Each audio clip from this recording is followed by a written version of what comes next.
Welcome back to the podcast. Today's topic is another question that I get asked a lot, and I thought it would be helpful for us to break it down a little bit. The question is, what do I do if my client is working on a topic that I'm not an expert on? How do I help them? So, what does this even mean? Let me give you some examples. So, for example, let's say a client hired you so that they could learn to feel more confident and motivated in their work. And in a session, they happen to bring forward an issue about a parenting situation, but you don't have kids or know anything about parenting. What do you do? Or here's another example. You're working with a client on supporting them to achieve their business goals. And the topic of whether or not they should run Facebook ads comes up, but you're not a Facebook ads expert. What do you do?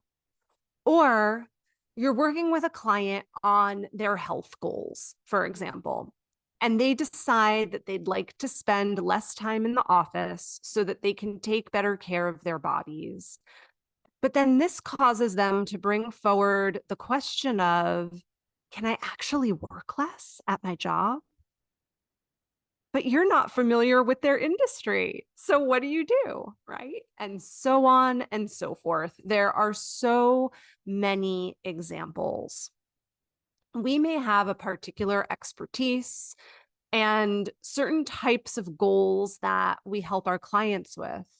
But that doesn't mean that they're only always going to stay on those exact topics in our work together. Life is messier than that. Nothing in life is completely compartmentalized. Work relates to home life relates to work, etc., etc. And so you can be sure that a variety of issues and topics are going to come up in your client sessions, no matter what your expertise is. And this is how it should be.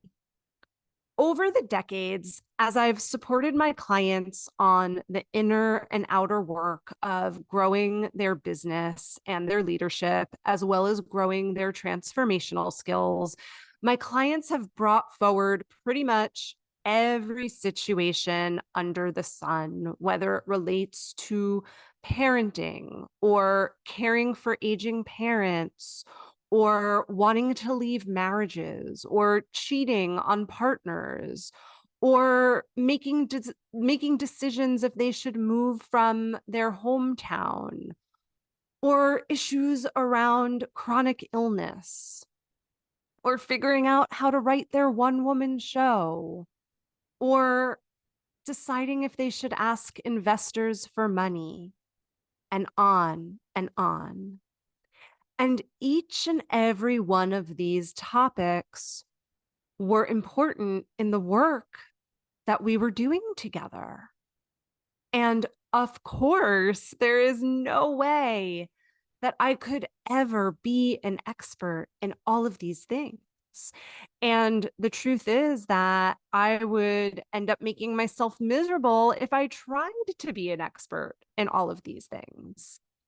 And yet, even without having that expertise, I've been able to support my clients in every single one of these situations that I've mentioned.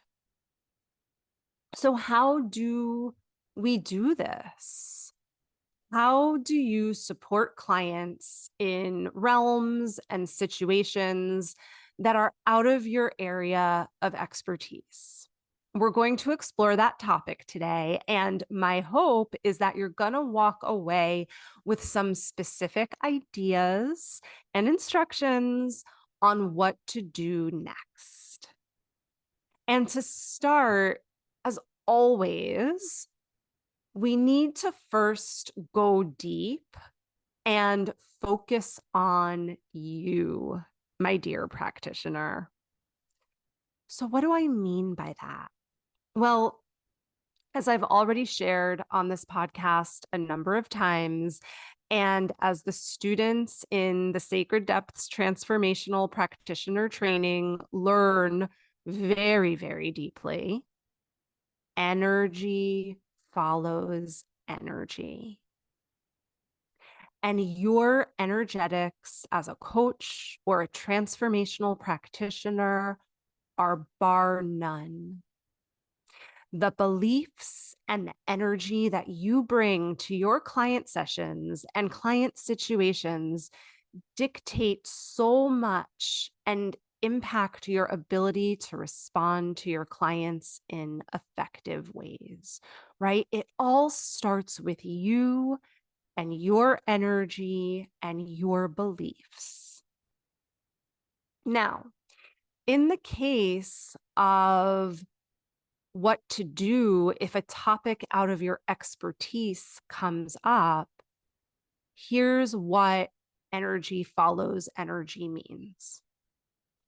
If you, as the coach or practitioner, feel that you need to have all the answers and all the strategies for your clients, and if you believe that when you don't have all of the right answers and strategies, that you're not being a good practitioner, then when a client inevitably brings up a topic outside of your expertise, you're going to end up feeling not good enough.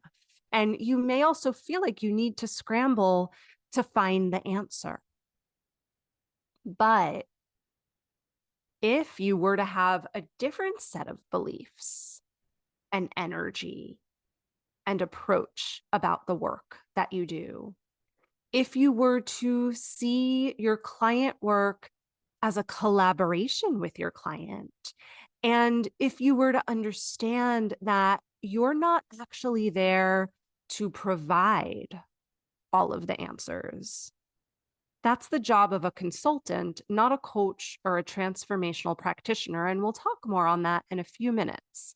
But again, if you were to see your work as a collaboration with your client, and if you were to understand that you're not actually there to provide all of the answers, but instead that you're there to support your client to find their aligned answers inside of themselves, or that you're there to support your clients to find outside resources that can answer specific niche questions, then you don't have to get worried or upset or scared that you won't know the answers, or that a client is going to ask a question that isn't in your expertise.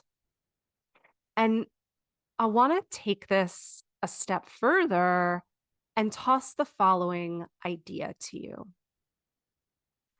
You are actually doing your clients a disservice when you are feeding them most of their answers. And here's what I mean by that. There is something incredibly powerful and empowering in finding answers inside of ourselves versus having someone feed us answers.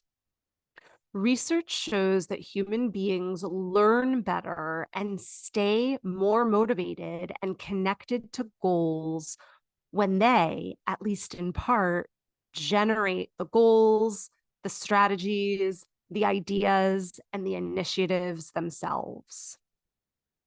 And even more than that, as we all know, there pretty much isn't anything in life that has a one solution cookie cutter answer.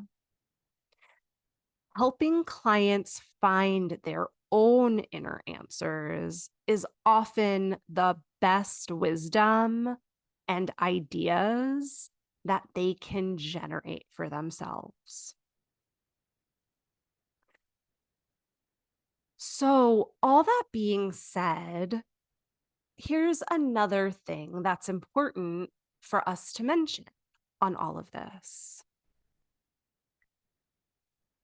A lot of times over the last years within the coaching industry, I have seen coaching getting conflated with consulting.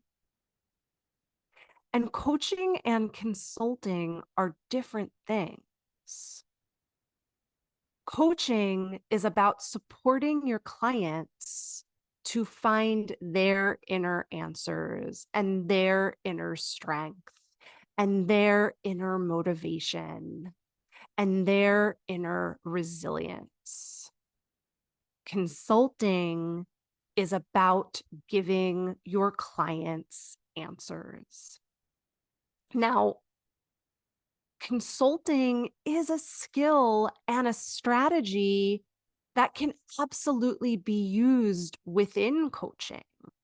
And I use it myself often. My clients come to me for a particular expertise, and I help them with that expertise. But what we want to watch out for is when our coaching turns 100% into consulting, or even 60% into consulting, right? We want to have an aligned balance there, or else, again, we run into the issue of becoming more consultants than coaches. And number two, feeling like it's our job to give our clients all the answers on all the things. The more that we can really focus on mastering all of the coaching and transformational skills, the less we need to rely mostly on consulting with our clients, the deeper we're able to go, and then the more results we're able to co-create. This is why I am so passionate about training practitioners in transformational skills. This is why I am out there every day beating my drum, letting people know about the Sacred Depths transformational practitioner training. Because information, we can all find that on the internet, right? We have easy access to information. What our clients need is to be able to go deeper than that. When we rely too much on consulting, then again, we end up believing that we as practitioners, as coaches, need to have all the answers. And then here's what usually happens next.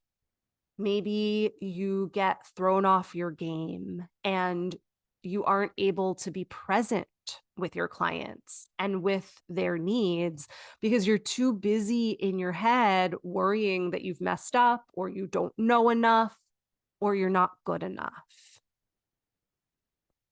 When you come in with the belief that you need to have all the answers for your clients, you may end up like a student I once had who, when we first connected, she told me she had been avoiding having any Q&A in her groups whatsoever. She just would not let anyone ask any questions because she was so scared that someone would ask a question and she wouldn't have an answer for them. When you come into your client sessions with the belief, again, that you need to have all of the answers, you might end up holding yourself back from marketing or bringing on the next clients, even if you want more clients, because it just feels like too much pressure if you bring in those clients that you're going to need to know everything. Or you may end up in a session inadvertently pretending like you know the answer and then giving your client faulty information. right? So we don't want to do any of those things. Instead, I want to suggest that you lean in to the idea and the belief that it's not your job to be the expert in all the things or to have all of the answers. The most important thing is to be an expert in helping your client find the answers, either inside of themselves or sometimes in other places like the internet or a consultant or a book, a friend, etc.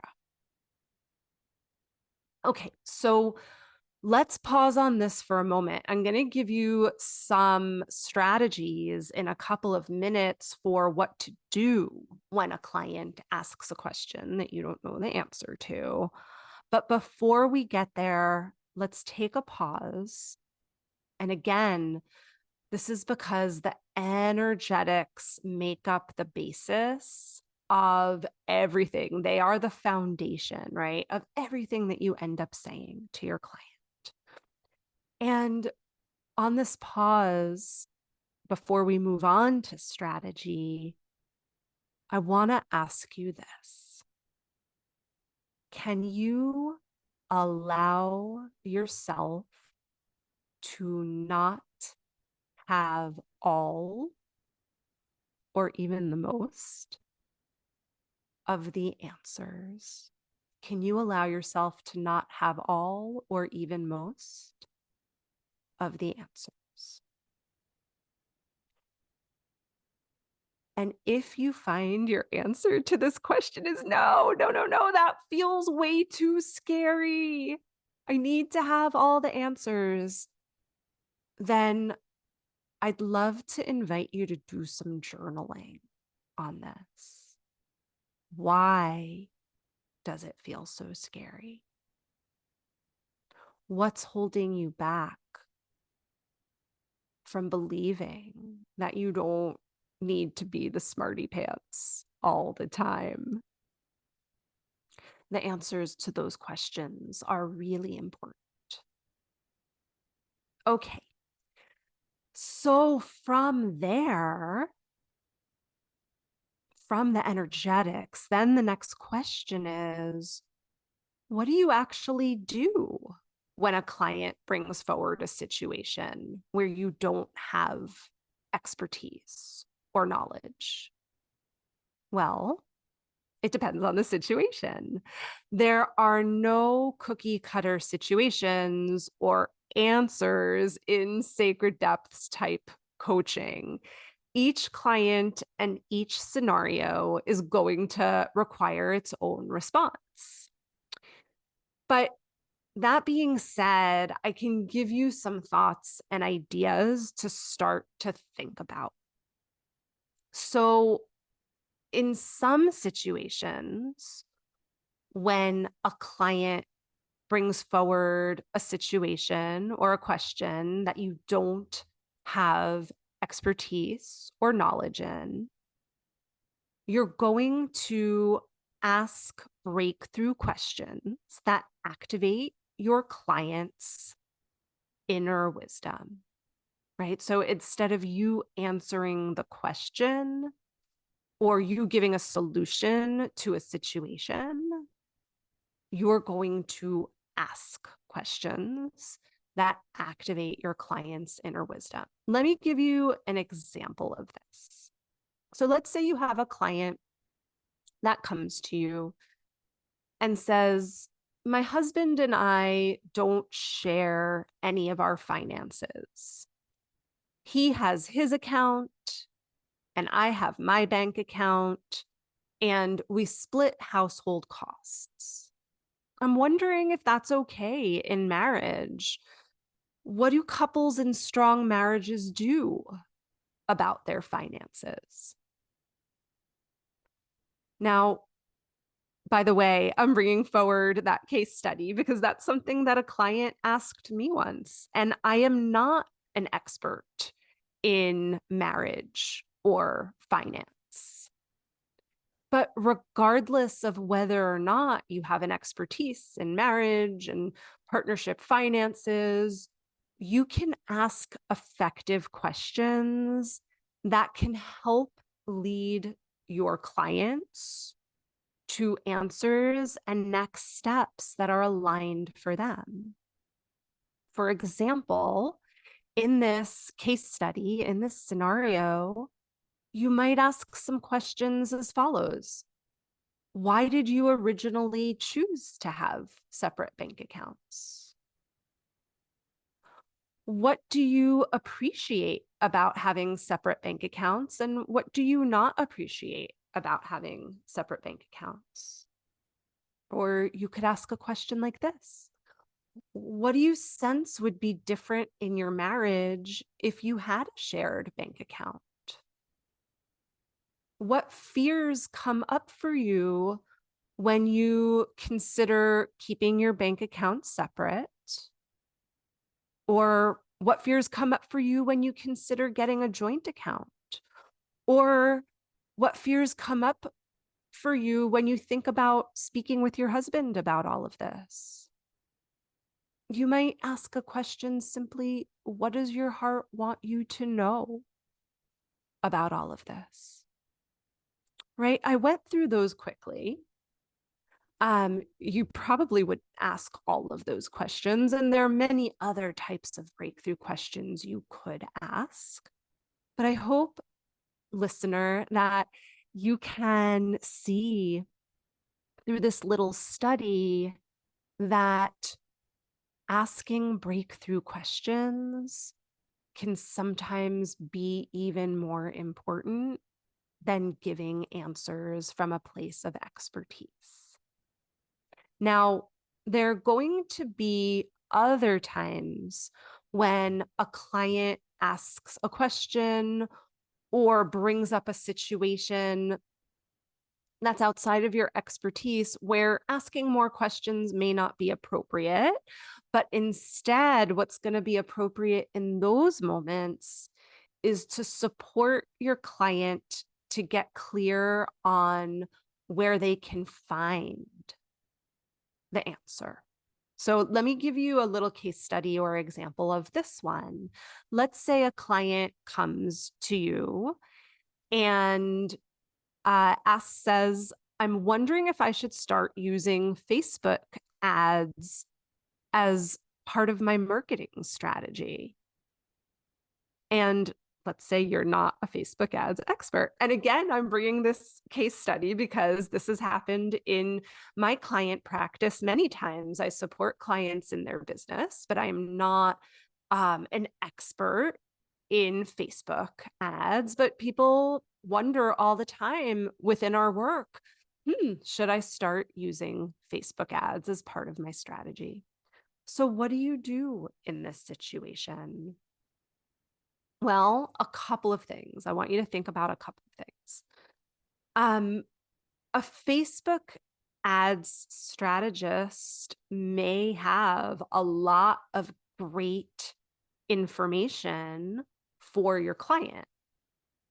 And part of your job as their coach is to help them do a couple of things.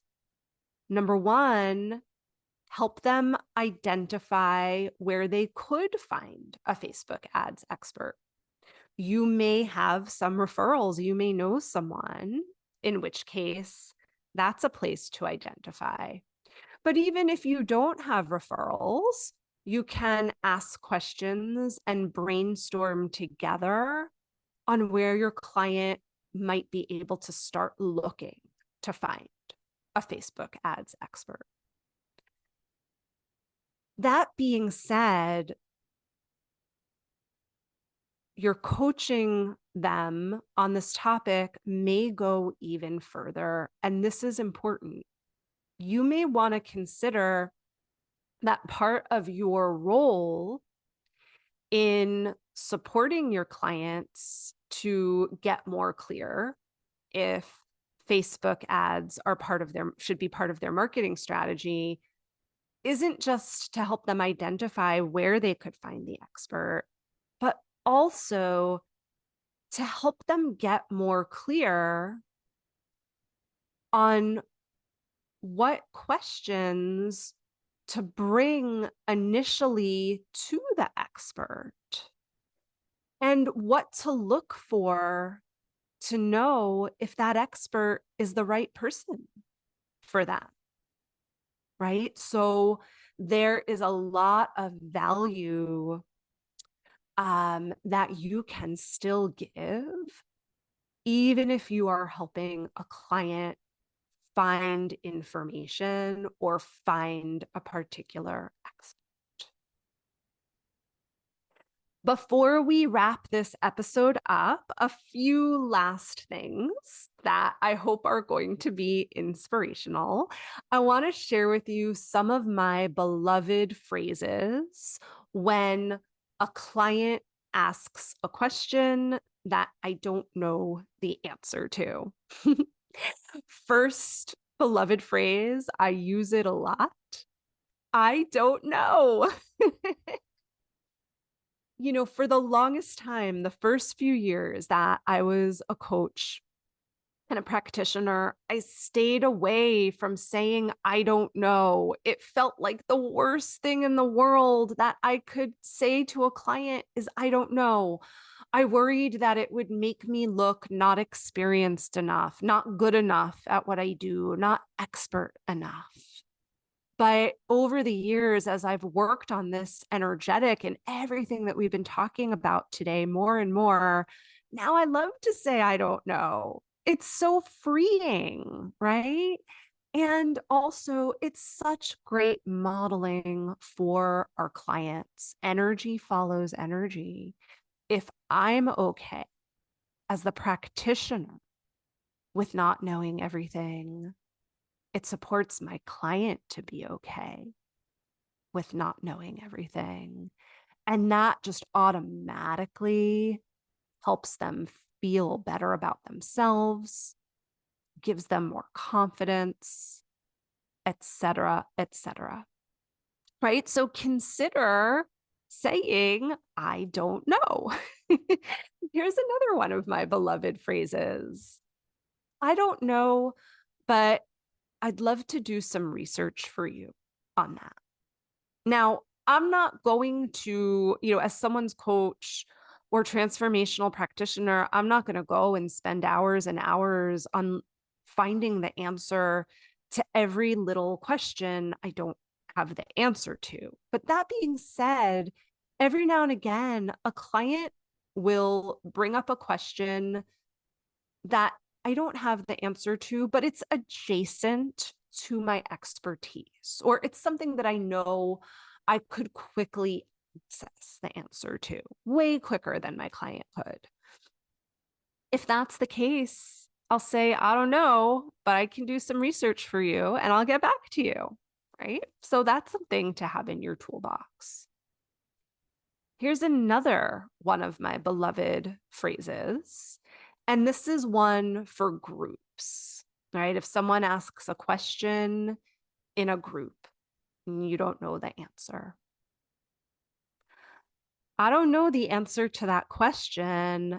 And I have a feeling that someone in the group has some thoughts and expertise on this. Who has wisdom or expertise that they'd like to share, right? This is so valuable and healthy for groups. A big mistake that a lot of group leaders and facilitators make is to think that, again, they need to have all the answers, and they forget that there's a ton of wisdom and expertise in the room. Oftentimes in groups that I lead, when I don't know the answer, someone else in the group has a really great suggestion that's actually the exact suggestion that a client needed to have. And in fact, a lot of times in groups, even if I have some wisdom to share, I'll hold back And I'll ask for the community to share first. And then one more phrase to toss for you for your toolbox and for inspiration. It's the following. My sense is that there's more than one right answer here. Let's do some exploring and find the answer that's right for you. Right? Such a great segue to start supporting a client to finding the answer inside of themselves. All right, my friends. I really, really hope that you enjoyed our podcast episode today. I hope that you got a lot from it, both on the inner energetic levels, as well as some practical ideas to take back to your clients and your client work. As always, if you enjoyed this episode, please, please, it would mean so much to me if you went and left a review on whatever platform you're listening to. It really helps the podcast when you do that. And until next time, I'll be thinking about all of you.